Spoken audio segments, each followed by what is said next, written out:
కమ్ముకొస్తున్నాయి. సరిహద్దులో భారత సైన్యం కదం తొక్కుతోంది. సర్వం సిద్ధం, అంతా సంసిద్ధం. ఇక జెండా ఊపాల్సింది ఢిల్లీ నాయకత్వమే. ఉగ్రవాద మూకల్ని ముందు పెట్టి వెనక నుంచి కథ నడిపిస్తూ దొంగ దెబ్బ తీయాలని చూస్తోన్న పాకిస్తాన్ కు కళ్లు బైర్లు కమ్మేలా సర్జికల్ స్ట్రైక్స్ చేసింది భారత సైన్యం. మీ దారి దొడ్డిదారైతే మేము రహదారిలో వస్తామని తొడగొట్టి చెప్పింది. పీఓకేలో ఉన్న టెర్రర్ శిబిరాల మీద నేరుగానే దండయాత్ర చేసింది. మేం కళ్లు తెరిస్తే మీరెక్కడుంటారో ఆలోచించుకోమని పాక్ పాలకులకు నేరుగా వార్నింగ్ ఇచ్చింది ఇండియన్ ఆర్మీ.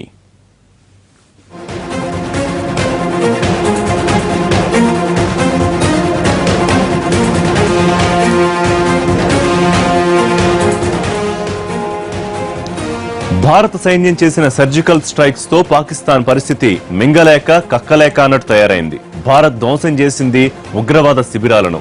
దాన్ని తమ మీద దాడిగా చెప్పుకుంటే అంతర్జాతీయ సమాజం ముందు నగ్నంగా నిలబడ్డట్టవుతుంది. అలా అని చూస్తూ ఊరుకోలేదు. అందుకే రగిలిపోతోంది. నేరుగా యుద్ధం చేసే దమ్ము వాళ్లకెలాగూ లేదు.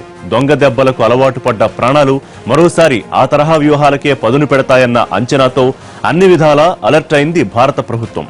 రాష్ట్రాలను అప్రమత్తం చేసింది. సున్నిత ప్రాంతాల్లో నిఘా పెరిగింది. సరిహద్దుల్లో భద్రత కట్టుదిట్టమైంది. సైన్యానికి సెలవులు రద్దయ్యాయి.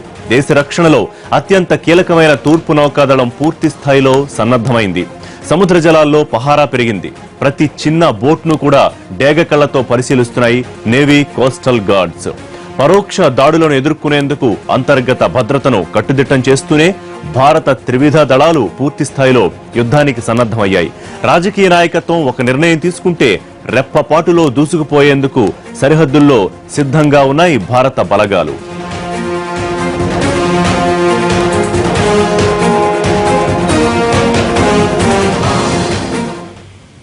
సరిహద్దుల్లో యుద్ధ మేఘాలు కమ్ముకుంటున్నాయి. దీంతో బోర్డర్లో టెన్షన్ వాతావరణం ఏర్పడింది. ఎప్పుడు ఏం జరుగుతుందోననే ఆందోళనలో ఉన్నారు ప్రజలు. మరోవైపు ఎలాంటి పరిస్థితినైనా ఎదుర్కొనేందుకు సిద్ధమంటున్నాయి భద్రతా బలగాలు.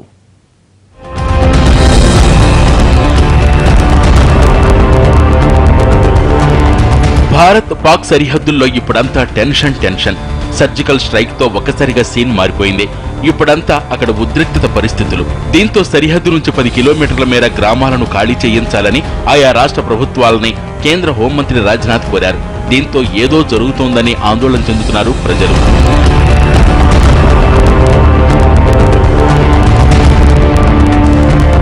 సరిహద్దు జిల్లాల్లోని స్కూళ్లు మూసివేయించారు. తిరిగి ఆదేశించే వరకు వీటిని తెరవద్దని స్పష్టం చేశారు. ఇక వైద్యుల్ని రంగంలోకి దించారు. ఎమర్జెన్సీ వార్డుల్లో ప్రత్యేక శిబిరాలను ఏర్పాటు చేశారు. ఎలాంటి పరిస్థితినైనా ఎదుర్కొనేందుకు సిద్ధంగా ఉండాలన్నారు.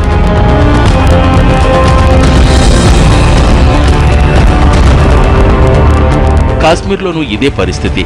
బారాముల్లా జిల్లాలో ఉగ్రదాడిని చవిచూసిన ప్రజలు యూరీ సెక్టర్ నుంచి బయటికి వెళ్లిపోతున్నారు. ఇప్పటికే చాలా మంది సురక్షిత ప్రాంతాలకు వెళ్లిపోయారు.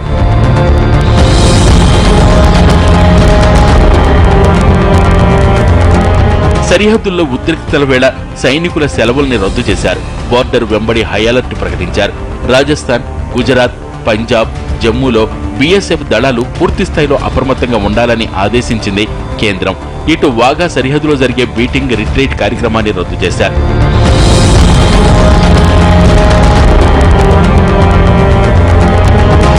పాకిస్తాన్ భూభాగంలో సర్జికల్ దాడుల తర్వాత జమ్మూ కాశ్మీర్, పంజాబ్లోని సరిహద్దు గ్రామాలను ఖాళీ చేయించింది సైన్యం.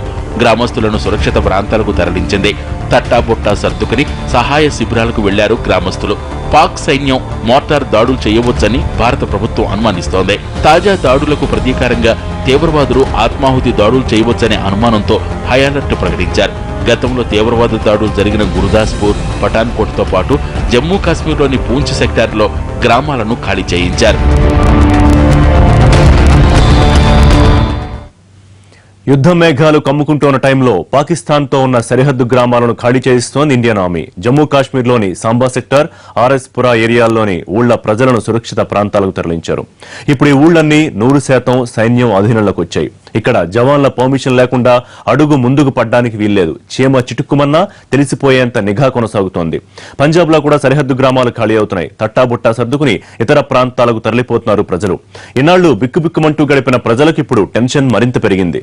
ఏ క్షణాన ఏం జరుగుతుందోనన్న భయంతో చిన్నపిల్లలను తీసుకుని ఇళ్లు ఊళ్లు ఖాళీ చేస్తున్నారు.